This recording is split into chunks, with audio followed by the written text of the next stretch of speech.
السلام علیکم ورحمت الله وبرکاتو. ګران دوستانو په دې هیله چې راته روغ او جوړ بیاست او داسې خط په جمع کو باندې یاست. دوستانو یو ځل بیا تاسو سره د یارانو څخه ملګری شوی یم. دوستانو ما تاسو ته یوه خوندوره ویډیو تیاره کړې ده په دې هیله چې د خوښۍ وړ به مو وګرځي. خو د ویډیو د شروع کولو نه مخکې که چېرته زموږ یوټیوب چینل تاسو نه وي سبسکرایب کړی نو زموږ یوټیوب چینل تاسو سبسکرایب کړئ او په څنګ کې ګنټه نښان هم ووایئ تر څو زموږ ویډیو تاسو ته اول در ورسیږي. راځو ویډیو شروع کوو. السلام علیکم ورحمت الله. په دې شپږو طریقو سره کولی شئ د یوې جینۍ د زړه پام ځان ته جذب کړئ. هر وخت چې له یو چا سره مخ کېږئ سترګو په سترګو ورسره وغږېږئ دا کار د دې لامل ګرځي چې مقابل کس ستاسې خواته لا جذب شي او خبرې مو په سمه توګه واوري. کله چې مقابل لوري غږېږي نو تاسو هم خپل نظر ترې مه اړوئ دا ځکه چې هغه به تاسو ګمان وکړئ چې تاسې خبرو ته ارزښت نه ورکوئ او نه غواړئ چې د هغو په خبرو ځان وپوهئ.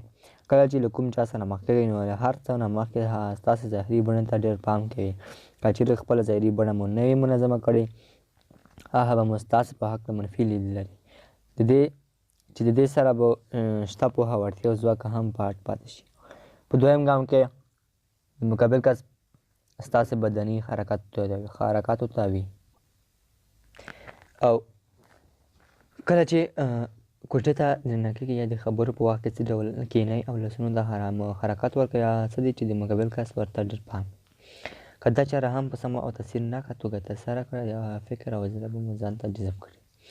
مینه ناک انسان د هر چا خوښېږي. کله چې له کوم چا سره مینه او خواخوږۍ سره چلند وکړئ دا کړنه مو د هغه په زړه کې ځای نیسي او د ښه اړیکې د رامنځته کېدو لامل ګرځي.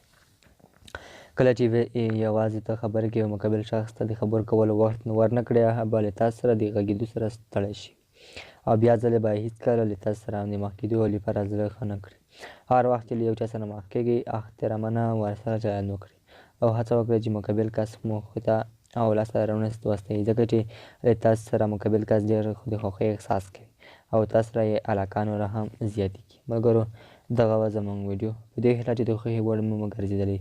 تر بل ویډیو بیا